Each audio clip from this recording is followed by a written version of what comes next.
Big boss Malayalam season 6 ഇന്നത്തെ എപ്പിസോഡിൽ ഒരു അതിഥി ബിഗ് ബോസ് ഹൗസിലേക്ക് വന്നിട്ടുണ്ട്.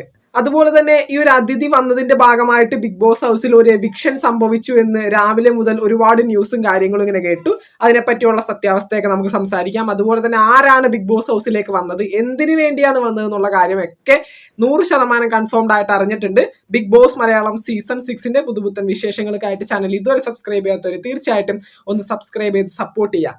അങ്ങനെ ഇന്ന് ബിഗ് ബോസ് ഹൗസിലേക്ക് കയറിയിരിക്കുന്നത് നടി ഊർവശിയാണ്. നിങ്ങൾക്ക് എല്ലാവർക്കും അറിയുന്ന പോലെ ഊർവശി ചേച്ചി ബിഗ് ബോസ് ഹൗസിലേക്ക് ഇന്നത്തെ എപ്പിസോഡിൽ കയറിയിട്ടുണ്ട്. ഇന്നത്തെ എപ്പിസോഡിലല്ല, ഇന്ന് കയറിയിട്ടുണ്ട്. നാളത്തെ ലൈവിലും നാളത്തെ എപ്പിസോഡിലുമായിട്ട് നമുക്കത് കാണാം. മിക്കവാറും ഇന്ന് രാത്രി വരാനിരിക്കുന്ന പ്രൊമോ ഇതിനോടനുബന്ധിച്ച് തന്നെ ആയിരിക്കും. ഊർവശി ചേച്ചി വേറെ ആവശ്യങ്ങൾക്കായിട്ടൊന്നുമല്ല, ഒരു മൂവിയുടെ പ്രൊമോഷന്റെ ഭാഗമായിട്ട് ഒരു ടീം ബിഗ് ബോസ് ഹൗസിലേക്ക് വരുന്നുണ്ട്. അതിന്റെ ഭാഗമായിട്ട് ഊർവശി ചേച്ചി ബിഗ് ബോസ് ഹൗസിലേക്ക് ഇന്ന് കയറിയിട്ടുണ്ട്. ഒരു ടീം, മറ്റുള്ള ആളുകൾ ആരാണെന്ന് നമുക്ക് 100% കൺഫേംഡ് ആയിട്ട് അറിഞ്ഞിട്ടില്ല. എന്തൊക്കെയായാലും ഊർവശി ചേച്ചി ബിഗ് ബോസ് ഹൗസിലേക്ക് ഈ ഒരു സമയത്ത് കയറിയിട്ടുണ്ട്. അതുപോലെ തന്നെ എവിക്ഷന്റെ ഭാഗമായിട്ടാണോ എന്നൊക്കെ ചോദിക്കുന്നുണ്ട്. അല്ല, എവിക്ഷന്റെ ഭാഗമായിട്ടല്ല. ഞാൻ നേരത്തെ പറഞ്ഞതുപോലെ തന്നെ ഒരു മൂവി പ്രൊമോഷന്റെ ഭാഗമായിട്ടാണ് വന്നിരിക്കുന്നത്. എവിക്ഷനൊക്കെ ലാലേട്ടൻ തന്നെ ആയിരിക്കും ഇനി അങ്ങോട്ട് കണ്ടക്ട് ചെയ്യുന്നത്. അടുത്ത ആഴ്ച, അതായത് ഈ വരുന്ന വീക്കെൻഡ് എപ്പിസോഡിൽ 1-2 പേര് ബിഗ് ബോസ് ഹൗസിൽ നിന്ന് എവിക്റ്റായി പോകാനായിട്ടുള്ള സാധ്യതയുണ്ട്. ഇപ്പോൾ പണപ്പെട്ടി എടുത്തിട്ട് സായി പോയല്ലോ, അപ്പോൾ 1-2 പേര് ബിഗ് ബോസ് ഹൗസിൽ നിന്ന് പോയിട്ട് ഒരു ടോപ്പ് 5 അല്ലെങ്കിൽ ഒരു ടോപ്പ് 6 ലേക്കൊക്കെ എത്തിക്കാനായിരിക്കും ഇപ്പോൾ പ്ലാൻ ചെയ്ത് വെച്ചിരിക്കുന്നത്. എന്തൊക്കെയായാലും ഇന്ന് കയറിയിരിക്കുന്ന ഗസ്റ്റുകൾ മൂവി പ്രൊമോഷന്റെ ഭാഗമായിട്ടാണ്. നേരത്തെ ജോജു ചേട്ടനൊക്കെ വന്നതുപോലെ ഇപ്പോൾ ഊർവശി ചേച്ചി വന്നിരിക്കുന്നതും ഒരു മൂവി പ്രൊമോഷന്റെ ഭാഗമായിട്ടാണ്, അല്ലാതെ എവിക്ഷനോ ഒന്നും പ്ലാൻ ചെയ്തിട്ടല്ല.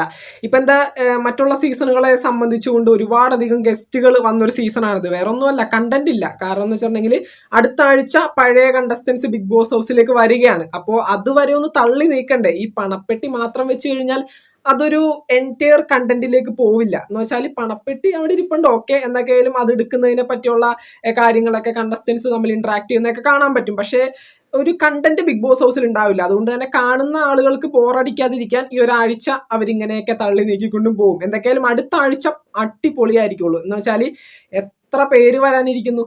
ഇതുവരെ പുറത്തായ എല്ലാ കണ്ടസ്റ്റൻസും ബിഗ് ബോസ് ഹൗസിലേക്ക് വരികയാണ്. പ്രത്യേകിച്ച് ജനങ്ങൾ കാത്തിരിക്കുന്ന ഗബ്രി, ജാസ്മിൻ, എന്തൊക്കെ കാണണം. അടുത്ത ആഴ്ച എന്തൊക്കെയായാലും അടിപൊളിയായിരിക്കുള്ളൂ. TRP റേറ്റിംഗ് ഒക്കെ കുത്തനെ ഉയർന്നത് കാണാം. അതുപോലെ തന്നെ 5 ദിവസം പഴയ കണ്ടസ്റ്റൻസിന് ബിഗ് ബോസ് ഹൗസിൽ താമസിക്കുന്ന രീതിയിൽ പ്ലാൻ ചെയ്തിട്ടുണ്ടെന്നാണ് അറിയുന്നത്. അപ്പോൾ തീർച്ചയായിട്ടും നല്ല കണ്ടന്റുകൾ തന്നെ അടുത്തൊരാഴ്ച പ്രതീക്ഷിക്കാം. അപ്പോൾ ഈ ഒരു വീക്കെൻഡ് വരെ എങ്ങനെയെങ്കിലേക്ക് ഒന്ന് ഉന്തിത്തള്ളി എത്തിക്കണം. അതിനുവേണ്ടിയാണ് ഇത്തരത്തിലുള്ള ഗസ്റ്റുകളെയും കാര്യങ്ങളൊക്കെ കൊണ്ടുവരുന്നത്. അല്ലാതെ എവിക്ഷനും കാര്യങ്ങളൊന്നും അല്ല. എന്തായാലും ഒരു ടീമാണ് വരുന്നത്. അതിനകത്ത് ഒരാൾ ഊർവശി ചേച്ചിയാണ്. എന്തായാലും 100% കൺഫേംഡ് ആയിട്ട് ഇന്ന് രാവിലെ അവർ ബിഗ് ബോസ് ഹൗസിൽ കയറി. ഇതിനോടകം തന്നെ അവർ ഇറങ്ങിയിട്ടുണ്ട്. നാളത്തെ ലൈവിലും നാളത്തെ എപ്പിസോഡിലും ഇന്നത്തെ പ്രൊമോയിലും ചിലപ്പോൾ നമുക്കത് കാണാൻ സാധിക്കും. എന്തായാലും നോക്കാം. ബിഗ് ബോസ് മലയാളം സീസൺ 6 പുതുപുത്തൻ വിശേഷങ്ങൾക്കായിട്ട് ചാനൽ ഇതുവരെ സബ്സ്ക്രൈബ് ചെയ്യാത്തവർ തീർച്ചയായിട്ടും ഒന്ന് സബ്സ്ക്രൈബ് ചെയ്ത് സപ്പോർട്ട് ചെയ്യുക. വീഡിയോ ലൈക്ക് ചെയ്ത് കാണുന്നവർ ഒന്ന് ലൈക്കും കൂടി ചെയ്തേക്കാം. നിങ്ങളുടെ വിലയേറെ അഭിപ്രായങ്ങൾ താഴെ കമന്റുകളായിട്ട് അറിയിക്കാം. നമുക്ക് മറ്റൊരു വീഡിയോ കാണാം. താങ്ക്